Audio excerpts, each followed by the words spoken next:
Well, we'll stay with this story because one place where the impact of climate change is increasingly evident is Svalbard, and that's in the Arctic Circle.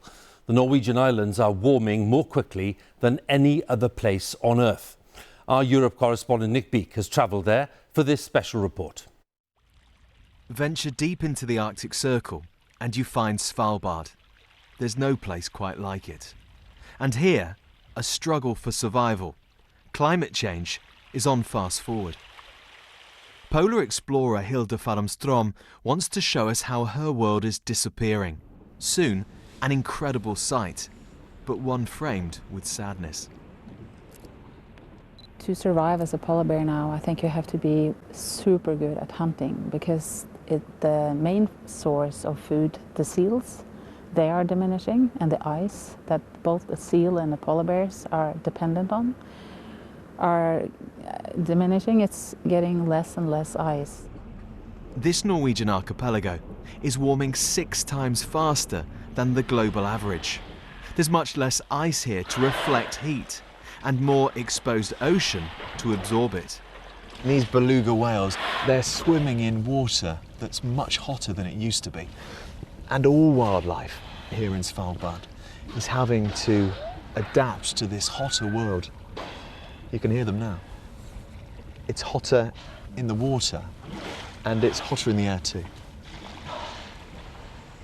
Melting here raises sea levels and affects weather patterns across the globe. In what is the northernmost settlement in the world, it's life on the edge.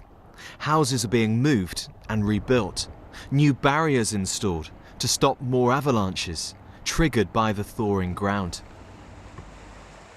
Wherever I look around us, I see change. And leading polar scientist Kim Holloman tells us the war in Ukraine is now undermining the effort to understand climate change. The official exchange with Russian institutions is not possible at this time. Half of the Arctic is Russian coastline. And if we are unable to share knowledge and data, it will hamper our ability to understand what is happening. It will. We need each other in order to do good science. Svalbard attracts tens of thousands of visitors every year, putting further strain on this fragile environment. But the authorities claim they're moving towards renewable energy. Now we are in one of the 2 production sites we have here in mine number 7. We are 8 kilometers in the mine. This is Svalbard and Norway's last coal mine, which we're told is due to close. It makes me sad. It was a mining town and now it's coming to an end. It's more and more of a tourist town. But just a fortnight after our visit, the state-owned company announces it's delaying the closure. Why?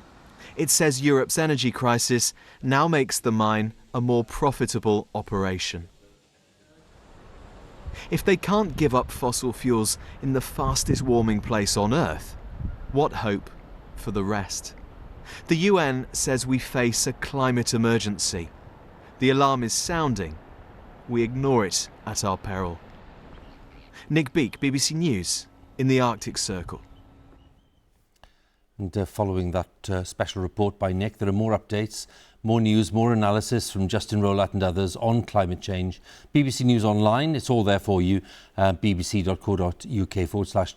And of course, you can use the BBC News app on your mobile device.